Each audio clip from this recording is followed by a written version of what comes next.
Pernah nggak sih kamu ngerasa kayak dunia kamu tuh hancur lebur dalam semalam aja? Hari ini kita bakal bahas sebuah cerita yang singkat, tapi luar biasa kuat tentang cara menemukan harapan di tengah kehancuran total.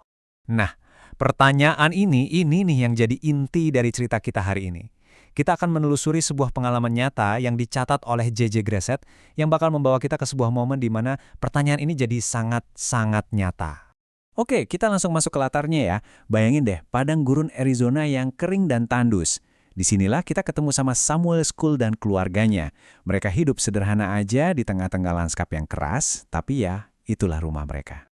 Dan, boom, kehidupan normal mereka tiba-tiba hancur waktu sebuah badai dahsyat yang emang biasa terjadi di gurun melepaskan semua kekuatannya, menghantam rumah mereka. Coba deh, bayangin gimana perasaannya dia besok paginya. Pas dia melangkah keluar rumah, buat lihat apa aja yang masih tersisa dari semua kerja kerasnya selama ini. Dan yang pertama kali dia lihat, pukulan telak. Kebunnya, sumber makanan buat keluarganya, habis, ludes total. Terus, dia lihat lagi gudang truknya. Tempat dia nyimpen semua peralatannya ya, mata pencahariannya lah. Rata sama tanah, nggak ada sisa. Kehancuran itu makin terasa dekat.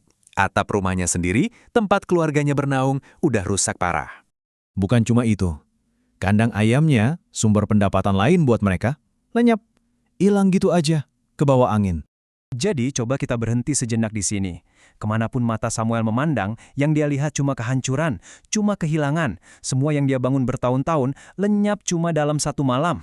Tapi di tengah-tengah semua kekacauan itu, pas dia udah mulai pusing, tiba-tiba ada suara samar yang memecah keheningan. Dia jadi penasaran kan? Dia ikutin tuh sumber suaranya. Dan ternyata suaranya datang dari tumpukan kayu, sisa-sisa kandang ayamnya. Dan yang dia lihat di situ, wah, ini pemandangan yang luar biasa. Ada seekor ayam jantan. Kondisinya parah banget, basah kuyup, bulunya banyak yang rontok. Tapi dia dengan gigih terus memanjat puing-puing itu sampai ke puncaknya. Dan pas matahari mulai terbit, ayam jantan ini, dia sampai di puncak reruntuhan itu, dia kepakan sayapnya yang udah tipis, dan dengan bangganya, dia berkokok. Ini nih, titik baliknya. Di tengah semua kehancuran itu, dia tetap melakukan apa yang emang udah jadi takdirnya. Nah, ini kan bikin kita mikir ya, kenapa coba? Kenapa ayam jantan yang udah babak belur, udah hancur-hancuran gitu, masih tetap berkokok? Jawabannya ternyata simple banget, tapi dalam. Dia berkokok bukan karena melihat situasinya, tapi ya karena emang udah kodratnya untuk berkokok. Itulah dirinya. Nah, dari sinilah cerita ayam jantan yang kelihatannya sederhana ini jadi sebuah perumpamaan yang kuat banget buat hidup kita. Coba kita lihat perbandingannya. Di satu sisi, ada badai yang dialami si ayam jantan, dunia fisiknya hancur.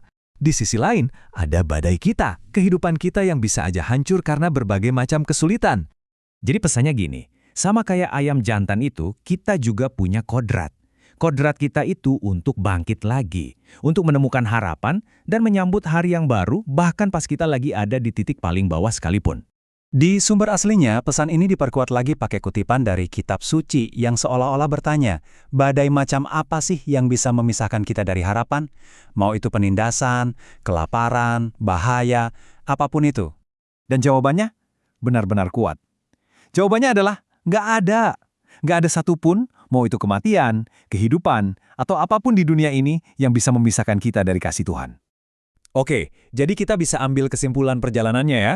Pertama, dunia hancur kena badai. Kedua, ada makhluk yang bangkit dari puing-puing, karena itu udah jadi kodratnya. Ketiga, dia menyambut hari baru dengan nyanyiannya. Dan yang keempat, kita juga bisa begitu. Kita bisa bangkit karena kodrat kita adalah diperbarui oleh harapan. Nah, sebagai penutup, coba renungkan ini. Di tengah badai kamu sendiri, apa nyanyian kamu? Waktu semuanya terasa hancur, bagian mana dari diri kamu, dari kodrat kamu, yang bakal bangkit dan menyambut fajar?